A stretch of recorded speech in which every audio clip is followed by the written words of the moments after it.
Good afternoon. This is John Bushka. Today I want to talk about the question of what is privilege. And I'll just start out by giving a picture of the day. This is in Dallas, near North Central Expressway and Lemon Avenue, I think, sort of near the Oak Lawn area. I'm going to mention Dallas a little bit later, where I lived in the 1980s. And this is also based on the third of the three books, Do Ask, Do Tell. Speech is a fundamental right. Being listened to is a privilege. And that's where I want to talk about the concept of privilege, what I meant in that book. So that's this book right here. And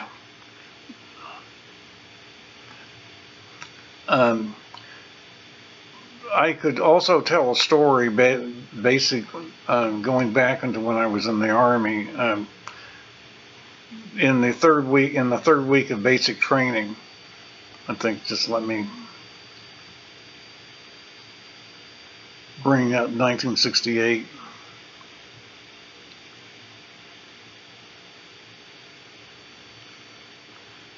Um, 1968 Fort Jackson.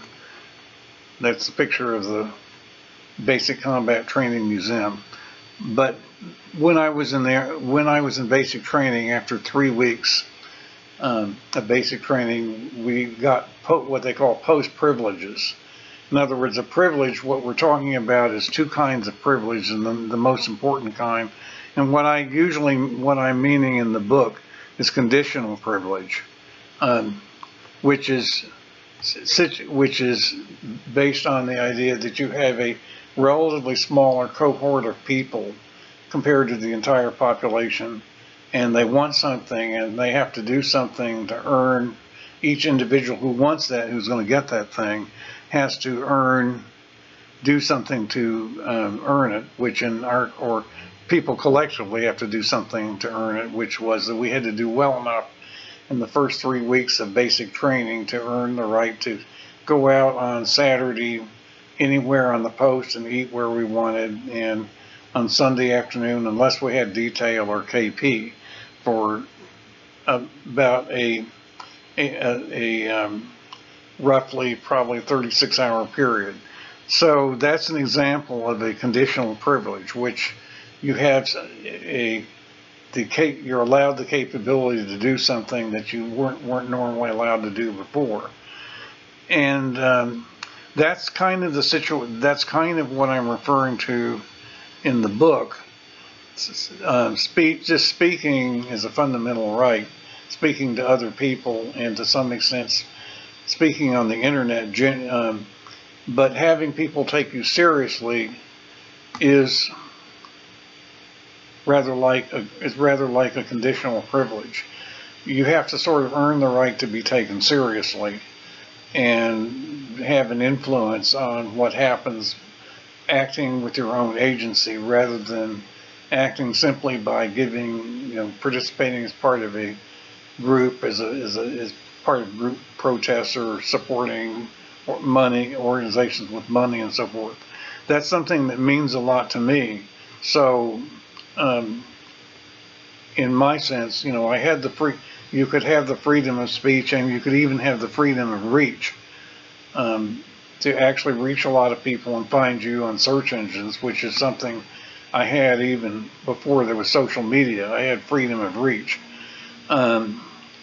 because a lot of people were finding me on social media. We didn't even have or finding me with search engines, just on the flat websites I had. We didn't even have social media. I think there was MySpace. That was all there was until Facebook came along, and then Twitter and all the other platforms. But for a long time, since the late 90s until late in the 2000s, most of what we were doing was actually being found on the web by search engines. It was toward the end of the 2000s that the algorithms started to matter. But you have to earn the right to be taken seriously by actually performing in the real world, and usually that would mean by having some kind of skin in the game, some kind of responsibility for other people. So privilege is an attribute of an individual. Now, the far left often refers to being white as being privileged, or being cisgender as being privileged, or being heterosexual as being privileged. And if you are, I think that's a misuse of the term. If you are a normie, so to speak, that's kind of objectionable as a term maybe, but if you are in a population that doesn't distinguish itself particularly by need, and so you have to make your own way in the world with normal competition as an individual, you don't really have to play along with all the demands that people with unusual, statistically unusual issues might make of you in order to seem inclusive. You don't. I don't think that is a very useful idea, to say that you're privileged just because you're a white heterosexual male or something. I'm a white homosexual cis male, but so I have a little bit of disadvantage according to intersectional theory, left-wing intersectional theory, but not enough.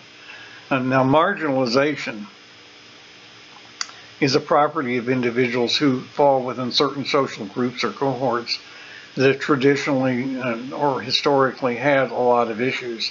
The most obvious of these, of course, is race, and of course that's led to critical race theory now and everything. The really obvious example was the disproportionate attention that police give to arresting black people, even compared to other people of color like Asians and so forth, when they see them in public, particularly when driving, and in other situations like George Floyd. Now, not all situations, or Michael Brown, for example, in Ferguson, in not all situations were the people who were arrested blameless, but sometimes they were. And the crackdown, on crime, like in New York City in the 90s under Mayor Giuliani, sort of led to this to some extent, and even in New York City, with that case of the 5 suspects, the Central Park 5 or something. That's an example. Another example, and that's why I showed you a picture of Dallas. Back in the early 1980s, I moved to Dallas in 1979 from New York City. And back in the 80s, heterosexual families were moving north of I-695, were moving to North Dallas, or far North Dallas, in order to be in the Richardson School District, which, even though they could still be in the city of Dallas for some areas, the school district was better, and it was more, in practical terms, more segregated. Now, with enough effort, you can make education equally good everywhere, but in our country, we're not making the effort in areas of the country that have poorer tax bases. And that's one reason why some people want to take property taxes out of educational funding over the years. That's been a controversy for many, many years. Sometimes specific precaution, though sometimes people in marginalized groups do get specific precautions. And I'll just give you one example. The Americans for Disabilities Act, which require media to go out of their way to make sure that their products are accessible to both visually and audio handicapped people. And that's, commercial websites have to be very careful, and they're standards in modern websites now to make sure that they're ADA compliant. If you'll see most sites that sell things on credit cards, they generally have drop-down menus, and they're generally designed in a certain way to make some things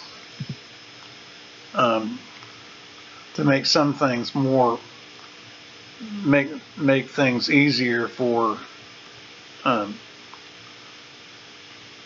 make things easier for particularly non-sighted people who have to use, when you're using a screen reader, you you're usually encouraged to put a caption, for example, underneath the picture, underneath an illustration like right here, and explain what's in the picture, because a screen reader normally can't go inside a JPG or PNG. It has to be in the main text of the blog. And WordPress, it's not actually inviting me to do the pictures. It invites you to do that with embedded videos. Like here, I embedded the text that says Barbie main trailer in this review of the movie Barbie that I saw last night. And it encourages you to put what's in the text, also put it in the caption so a screen reader will find it. So that's just one little example. I just wanted again to recap, to cover the whole concept of privilege, that it's overdone, particularly on the left, that it's more productive for us to think about privilege as something that usually you earn the right to make use of. It would mean, it's a little bit of a problem. In retirement, I haven't really worked steadily. I did inherit a lot of what I have, although some that had been accumulated before in my regular career. And so if I don't have anybody to be responsible for it, it's just simply expressing my opinions, like maybe I'm doing right now. My speech might be seen as gratuitous, and somebody might just look at the risk I might be creating, maybe unintentionally, for members of a marginalized group, and somebody might try to shut that down unless I had more skin in the game. If I had people to be responsible for, so I actually should have some bias in my life where there is some stake, so I actually have a need being met if I take a position about something. To a lot of people, that seems more like a valid place to be, and that is a way of looking at things that's come up since probably the end of the previous decade. For a long time, we weren't as concerned about that. But then, of course, that was that dangerous thought experiment video that I made.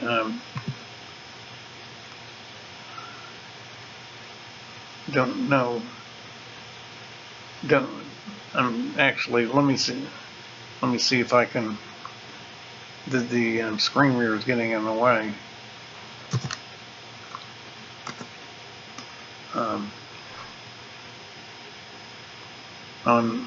This isn't. The Camtasia is actually getting in the way. But that there is a site called A Dangerous Thought Experiment that I've shown you before, and that's what I'm actually talking about. So anyway, that's the talk for tonight, and I do thank you for listening.